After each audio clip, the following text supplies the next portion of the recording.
All right, everybody. Welcome back to another episode of Showverse. As you may notice, I am in a different location this time around. It's a little more dark, a little more dingy. I am in a shipping container. And the reason for that is because I wanted to do something a little different to get in the vibe of the movie that we'll be talking about today, because I have none other than the writer and the director of the upcoming documentary, Pretty Ugly, the story of the Lunachicks, Ilya Chaiken. All right. I'm shaking too. Moving and shaking. No, but I really appreciate you coming by to talk about your film with us today because I very rarely get the opportunity to experience very unique and interesting documentaries, especially about a very peculiar band in a very peculiar genre, punk rock. And overall, I just gotta say right out the gate, I was deeply engaged with the story of the Lunachicks simply because I myself am not a big music fan. And any opportunity to learn about a genre that I regularly don't listen to is something I'm always going to take the opportunity to, go and learn. And I found your documentary to be quite insightful and informative about a time that we just don't really see much anymore. I mean, punk rock culture was very prevalent in the late 80s, early 90s, and even up to the late 90s, but kind of petered out towards the start of the century. So, without further ado, I guess my first question for you is what drew you to the Lunachicks and what made you want to tell their story? Well, I have actually been a fan and ever since the beginning. Um, and I actually met Gina, the guitarist from the Lunachicks, my first year of film school, which was at the State University at Purchase in New York. And and Gina was there for like a semester or a year before the band made her like drop out and go on tour. But basically like when I met her, they were just like really forming their group, and I was at their first show and have been a fan ever since. So I in the past made fiction films, um, and I wanted to try out making a doc, and they just seem like the perfect subject because I mean, just visually, story wise, the characters and like the duration of the arc of their story, there's just so much there to work with. So and I also just like I wanted to tell the story because I'm of the same generation as them of what it was like as women artists in the 90s, and what the various obstacles were. I mean, still are, but attitudes have changed a little since then, it seems. I know, like, sometimes that's just superficial, but at least on the surface, there's a lot more uh, openness to having, there's a lot more women rockers out there. There's a lot more women directors getting jobs, still way under what it should be. It's not parity, but that's, something that was interesting to me. Oh, and honestly, their story within themselves, because we did see a lot of fight of censorship, especially from like for over a decade, from the late 80s all the way up until even as recently as 2005, which 20 years ago may not seem like a long time, but it really wasn't.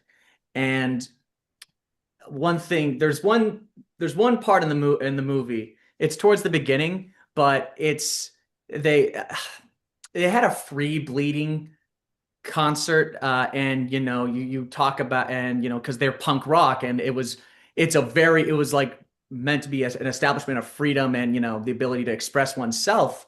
But in all the pictures that were taken of them for publicity and journalism, they had to basically hand paint out all Well, of the vulgarities, so to speak. That's not quite what happened. And actually, the poster that you're thinking of happened in 2019. Oh, So um, what happened was, like in the early 90s, a photographer photographed them at CBGBs where they would play a lot. Um, and they rigged up some baggies of blood under their skirts, basically, um, because they wanted to, like, a certain point in the song, they had a song called Plug, and they wanted to, like, during the break, like somehow like pop open these bags of blood and like simulate, menstruating on stage, more for the like Alice Cooper kind of shock effect or like drama and grossness than frankly to, like advocate like for free bleeding. But like because they just, that was part of their persona. They were they sort of embraced this uh John Waters kind of humor and um, theatricality. So, but then what happened was this photograph in particular, how many years later, 30 years later, I'm bad at math, so whatever. I think it was around like 2019. Um, Vans, the shoe brand,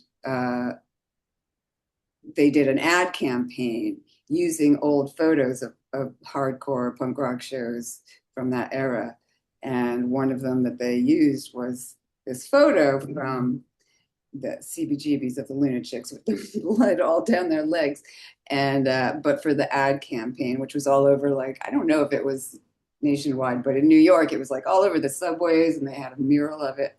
Um, they photoshopped the blood out. So that is actually, modern day aesthetic.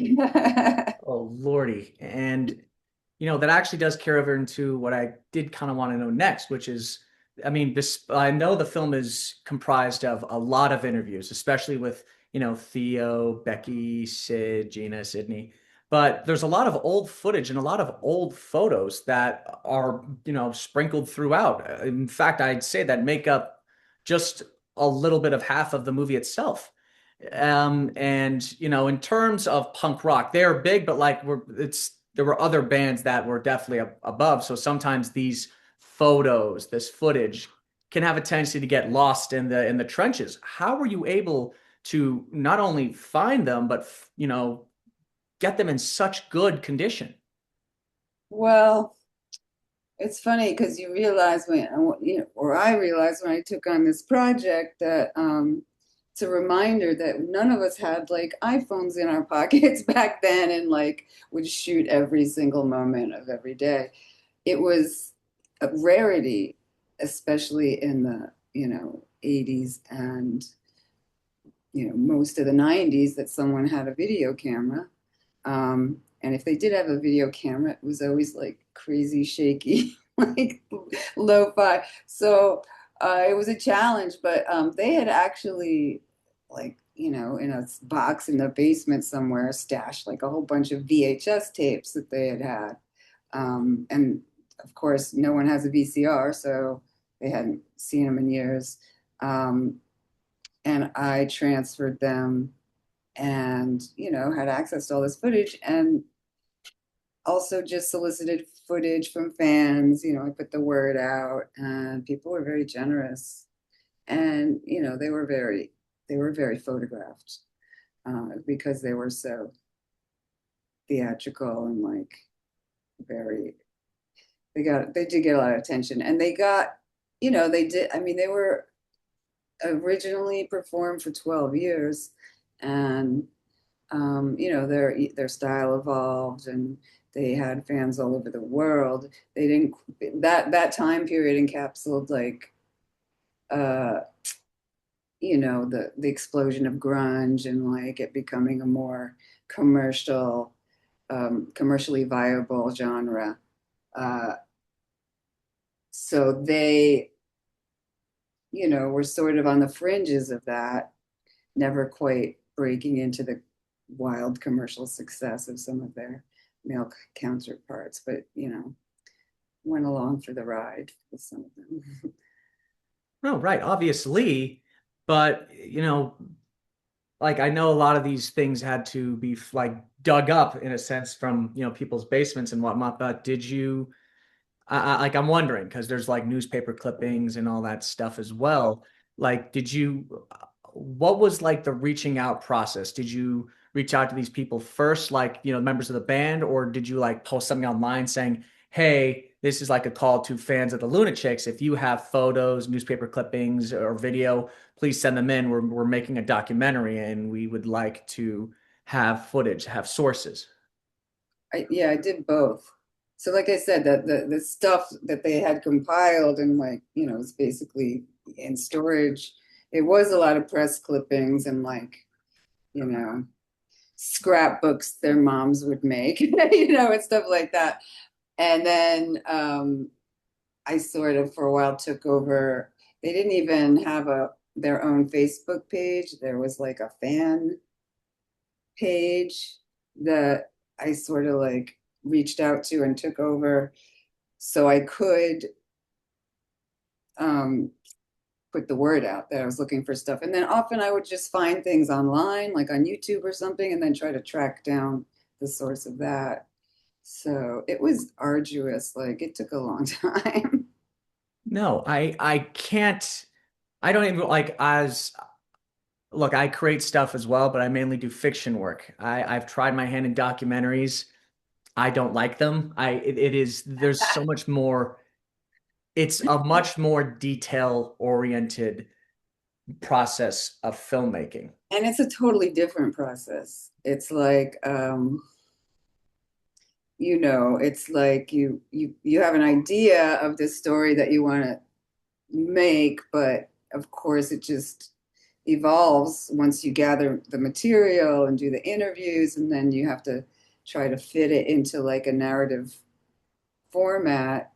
It was like, I had like a big murder board of like, okay, this is so I tried to break it down to acts, which is something I never did when writing scripts, because I would just sort of intuitively know where the narrative beats would go. So that was actually one of the hardest parts, was trying to like make a cohesive story out of all the material. Oh, And that, yeah, and it's funny. I went last night. I saw a documentary about it was about the Sex Pistols, which you don't know punk rock, you probably don't know much about, but that one of the band members who, was kicked out or left the band and replaced by Sid Vicious, Glenn Matlock, it's kind of like it was his telling of the story of the Sex Pistols. And anyway, there was a Q&A afterwards with the director and producer, and they were saying the same thing. They had made like narrative films, and then did this documentary, and they were just so traumatized by the process. And I was like, oh good, thank you for validating that experience. And it's not because it's just different, because um, you're also not dealing with actors. You have to like respect, not that you don't respect actors, but like they're there to do their job. Whereas with real life subjects, you have to take into account what they want to get told, what they don't want to say, um, and be fair to everyone. There's a lot of characters in this movie, and but at the same time, not let it be like a vanity piece. So they understood, the Lunachicks understood from the beginning, because we discussed it, like we can't just like bury all the interesting dramatic parts under the rug, because that's not interesting, like they understood it had to be a story there. And they were like, I'm just forever grateful like that they trusted me to help tell this story. and then that's the thing. That's the big difference between something like this or like a biopic. biopic, you can take liberties. With a documentary, you're kind of expected to tell the truth, the whole truth, and nothing but the truth. So, Or at least present it in the way that your subject, if someone says something that, you know, may not gel with another person who you interview, their side of the story, like, yeah, it's like you got to balance like different people's truths, and then also balance not like uh, editorializing certain things and all that stuff. So, exactly. And that actually kind of brings me to my next question, which, we talked about resource gathering. We talked about getting the footage, photos, newspaper clippings, all that stuff. But a large chunk of this movie is firsthand accounts, interviewing the actual band members, yeah. listen to their stories. Now, this you can kind of break down anyway, but my question is kind of a multi-parter, all falling under the same umbrella, which was what was it like tracking them down and like reaching out? What was it like interviewing them? Did you ever find yourself, butting heads, be like asking something that you heard from one, and then the other is like, I don't want to get into that because privacy, there are certain levels of information that not everyone is comfortable sharing, especially, artists or people in the entertainment business. So I Yeah. don't really know how to ask the generalized question, but I will try to at least go with a simplified version, which is what was the process of interviewing these band members like? So I didn't so much have to track them down because I did, we were all in New York and I did know them. Um, and luckily, they were, at the time that I approached them about doing the movie, they had just started talking about writing their memoir. So they were already like the wheels were churning in terms of like trying to reflect on some of the memories. They weren't planning to do a reunion, but they were open to the idea. So I think I would tell everyone in the interview, like, just feel open, let's say whatever you want to say, don't say what you don't want to say. If you say something and later on you say, you know what, I don't want that in there, you just let me know. Um, so that was my general rule, but also if I was hoping someone would say something that I needed and they didn't, like I'm like I still got five other, because there was like some people that left, and so ultimately, six, right? Six band members plus like fill-ins. Yeah. Um, so it, as it turned out, like usually there was at least someone who would tell a part of the story that I needed. Um, and some were, like poor Gina Volpe. She was somehow always got like stuck telling like the kind of sticky parts of the story, like when someone was kicked out or quit, or like those different versions. Um, and she's super diplomatic, so she would do it that way. But it's still like it was kind of unfair that she was the one like willing to talk about it. Um, and sometimes the others were like, "Yeah, I don't want to. Let's not go there," But and I think ultimately, if I had come to them and be like, "Look, I need to like flesh out this part of the story," some like who's gonna tell it? I'm sure they would have, but if anything, I have more than enough material. I've cut so much out because I didn't. I don't think like a movie like this could be more than an hour and a half. So, um, I had to cut a lot out. Before I move on to the one I want to know next, are there certain parts that you had to cut that you wish you could have left back in? And if so, could you elaborate on that? Oh, lots. I had scenes. I had a lot of scenes. Um, And it's also a question of proportions too, not just like, oh, I don't have enough time, but like, oh, like for example, Becky Reck, who was their first drummer, was such a character, and she was so like hilarious and open with her interview. Like, I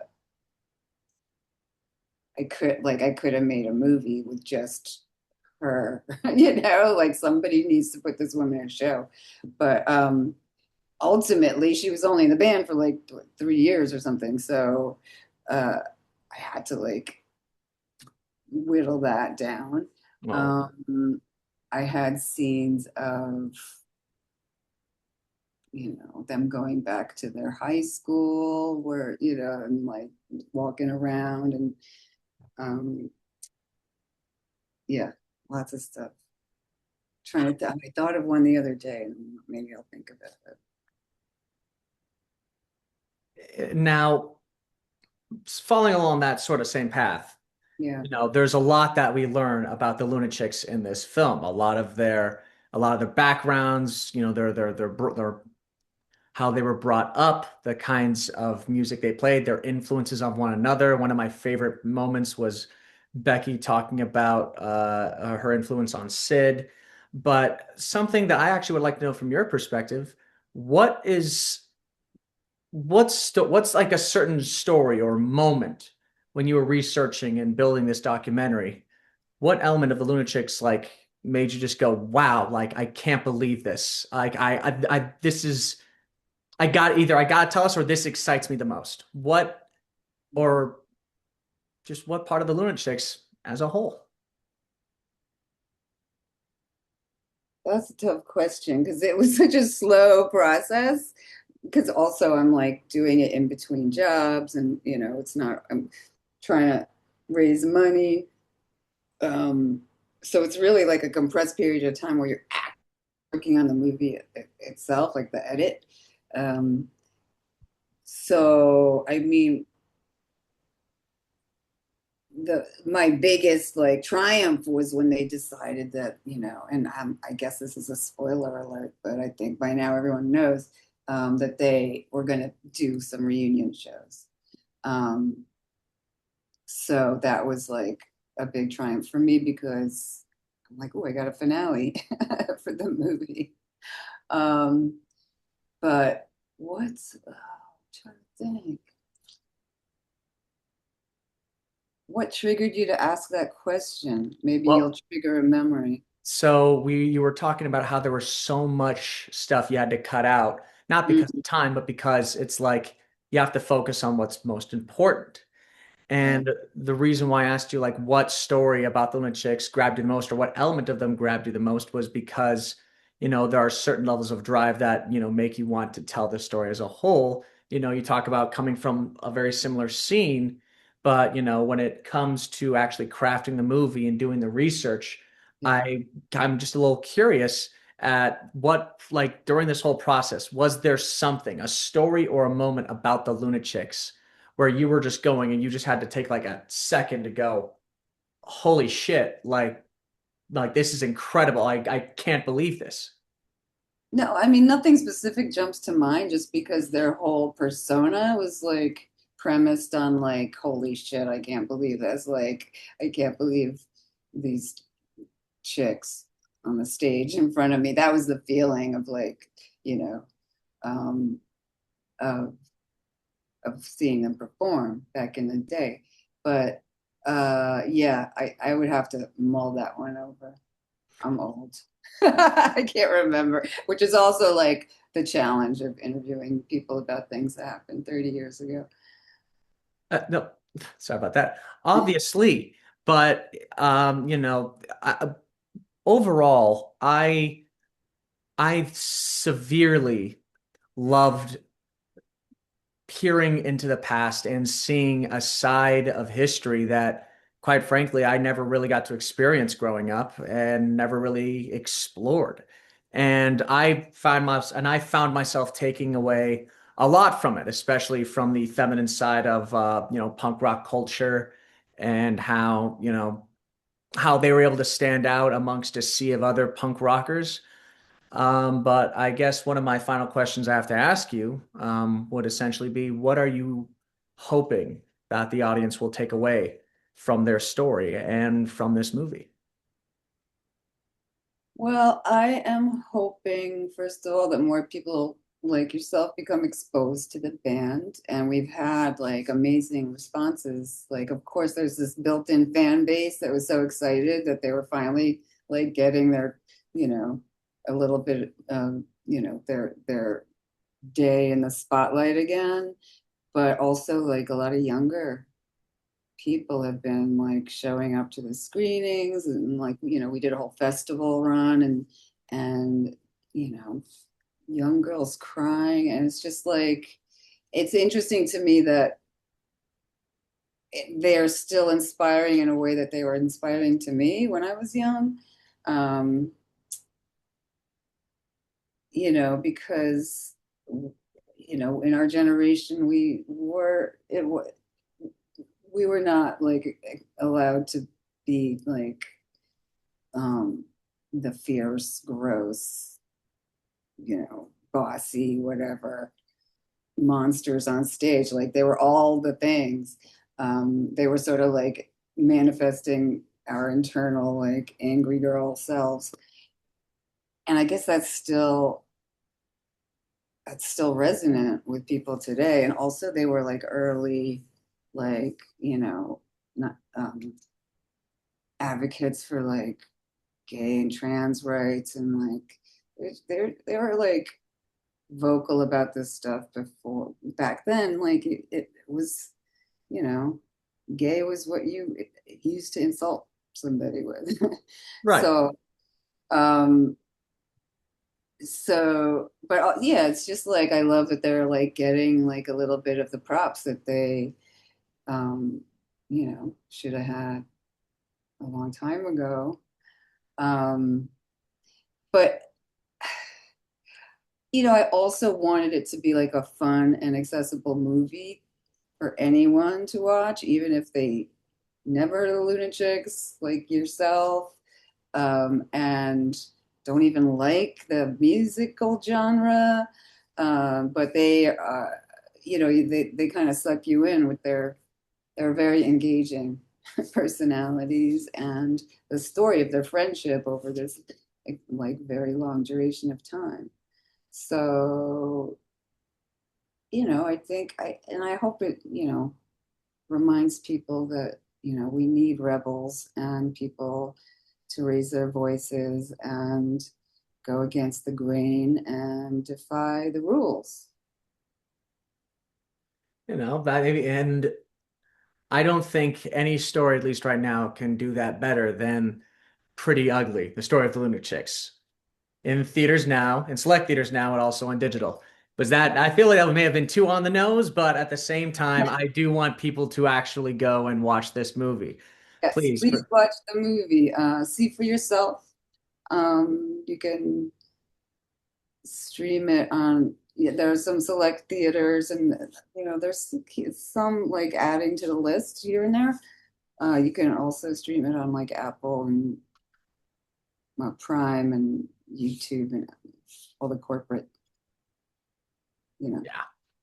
people and the people that control us. Of course, no problem. And for those of you watching, the links to the places where the people that control this movie will allow you to watch it will be in the links in the description below. Please support this film. I believe that more people at least should watch documentaries like this. As someone who is not really a go-to documentary watcher, I actually did find myself at least fully engaged with these. I don't want to say they're people, they're characters. They're an absolute character who lived the punk rock lifestyle both on and off the stage. And even with age, you never really lose the punk rock lifestyle. And I just going back a little bit, just a little bit, if I can sing just a little praise.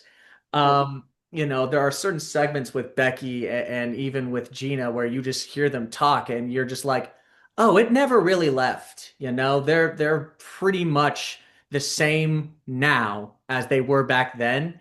And it's just nice because it's like, yeah, sure, you can mature and you can age, but you really, if you have the spark, you never really lose it. And I find that to be just so great to watch. That's great to hear. Thank you so much. I'm glad you liked it. And P.S. like that's the uh that's the interesting secret you'll find when you get to be older and my age, like you feel kind of the same. You're like, I just feel like a dumb teenager still, and still with all the same feelings, and I'm just like have a lot more bills, or I don't know, Sometimes to me, people to take care of. exactly. And even for me, sometimes like, I'm not even 30 yet and I have lost all my hair. And I threw out my back last week, but I look myself in the mirror and I'm just like, I still I don't feel Feel old. the I same. feel like, I feel like I'm pretending to Right, be an right. adult until it clicks, but you Yeah, know, sometimes it's nice to watch people like the Lunachicks and see them relish and just accept that these yeah. are who they are. They don't need that they're still young at heart. Sure, like I said, sure they're older, but they're not pretending. They are who they are. And I think that level of sincerity is what I believe people will take away from this movie as someone who is an audience member, not the creator. Right. I love it. I'm But glad to hear it. I do see we are running just a little bit out of time, and I do appreciate you sticking around for my nonsense because, I'm sure you have a lot to do. But I do have one more question, if you will. Now, I usually ask this to everyone on the show, Mhm. or at least two variations thereof, though I will stick with one, which is um, other than Pretty Ugly, the story of the Lunachicks, do you have anything else coming down the pipeline or that is currently in development that audience members and viewers of the show should be made aware of? Hmm. Well, yes, but it's developing. It's at a point in development where like I can't say too much, and um, if I did say something, it would probably all be different by the time I actually get to make it. But I am working on another narrative, um, uh, sort of related to being an artist in the world of AI. And also working on trying to get some of my older films re-released. I just had a really nice mini retrospective here in New York City, uh, in one of the art house theaters, along with Pretty Ugly. I showed my first film, Margarita Happy Hour, and another film called Liberty Kid. Liberty Kid, I think you can still see somewhere. Um, and Margarita Happy Hour, we're trying to like restore and re-release. But yes, keep your eyes and ears open. Don't forget me. Don't worry. After today, I'm not sure I will be able to. Ilya, you have been a truly wonderful guest. And I said that right, right, Ilya? Yep, yep. Oh, all right. Like I said, I just want to make sure I got everyone's name wrong. I'm sorry, name right. I don't want to get them wrong. Right. Oh, Lordy. But I appreciate you stopping by and talking about Pretty Ugly because I think you were pretty great. Thank you. Um, yes, allow that horrible dad joke to settle in. But I hope you have a truly wonderful rest of your day. To everyone watching, please check out Pretty Ugly streaming and in select theaters now. Ilya, thank you very much for stopping by. Thank you so much.